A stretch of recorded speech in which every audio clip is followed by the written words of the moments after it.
سلام عرض میکنم خدمت همه دوستان کانال در راه بیداری با مولانا.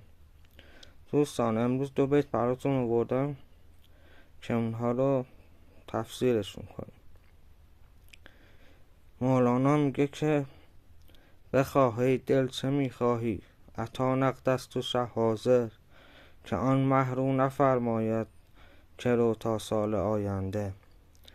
یسر با عسر است هین آیس مباش، راه داری زین ممات اندر معاش. ببینید دوستان، میگه که تو چی میخوای از خدا؟ هم میخوای که این هم هویت شدگیات بیفته و از من ذهنی راحت بشی. حالا میگه اون چیزی که تو میخوای نقد است و حاضره و آن خداوند نمیگه که برو بعدم بیا، همین الان حاضر و نقده، به شرطی که هم هویت شدگی هاتون رو بندازید و من ذهنیتون رو بندازید تا اون آفتاب درونتون بالا بیاد. میگه یسر با عسر است این آیس مباش. میگه هر امیدواری با ناامیدی همراه و ناامید نباش که میتونی با کشتن این من ذهنی به زندگی واقعی زنده بشی. این دو بیت چی میخوام بگم؟ میخوام بگم که خداوند هر لحظه در لحظه حاضره و میخواد که شما رو برگردونه به اصل خودتون و شما رو خودتون کار میکنید، تلاش میکنید، مسئولیت پذیری دارید و زمانی که این کار کردید در لحظه حال بودید و همچنین تسلیم بودید، مرکزتون عدم نگه داشتید، میتونید از خداوند بخواید. خداوند هر لحظه حاضره و همیشه سعی داره که شما رو به سمت خودش بکشونه. یعنی خداوند رحمتاً در رحمت است، دوست داره همیشه شما به سمت اون برگردید، چون ما الان پر از هم هویت شدگی ها هستیم.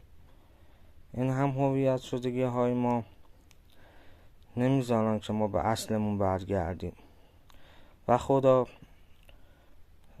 چیزهای مختلفی رو وارد زندگیمون میکنه، رنج ها و مصیبت ها، تا ما به خودمون بیایم و به اصل خودمون برگردیم.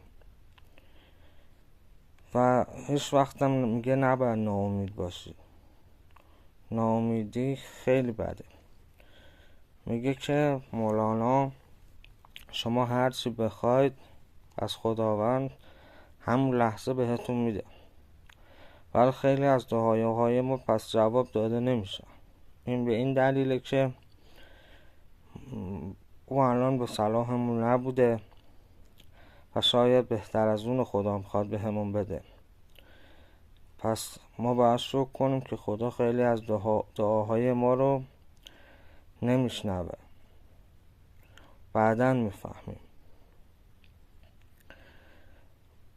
این امیدی با ناامیدی، یعنی در واقع وقتی که ما ناامید میشیم و در تنگنای قرار میگیریم، همراهش یه امیدواری هست. باید به اون نگاه کنیم. یعنی ما باید به اصل خودمون برگردیم و تلاش کنیم که این من ذهنی بیفته و از این زندگی در من ذهنی به اون زندگی اصیل خودمون برگردیم. حالا مولانا راهکارهایی میده، بیت‌هایی میگه که ما اون بیت‌ها وقتی ما اونا رو همیشه در ذهن داشته باشیم میتونیم امیدوار بشیم و برای خودمون اونا رو بخونیم تا انرژی بهمون بده. پس این ابیات رو حفظ کنید، اینا رو خوب یاد بگیرید و عملی کنید تا بتونید به اصل خودتون برگردید. عطایای خدا همیشه نقده و همیشه خدا حرفاتون رو میشنوه. هر حرفی که بزنید و اگه به صلاحتون باشه اون کار انجام میده و اگه نباشه هم دعاتون رد نمیشه، چیز بهتر وارد زندگیتون میشه. چون خداوند نمیگه برو الان وقت ندارم. خداوند همیشه حاضره و صدای ما رو میشنوه. پس این ناامیدی هایی که داریم اینا رو باید دور بندازیم و بدونیم که هر رنجی که میاد دنبالش آسانی هست و همینجور آسانی هایی که رنج هایی که داریم که همراهش آسانی هست برعکسش هم هست. یعنی با هر یسری اصلی هم هست. پس به این دقت داشته باش. خب این ویدیوم به پایان رسید.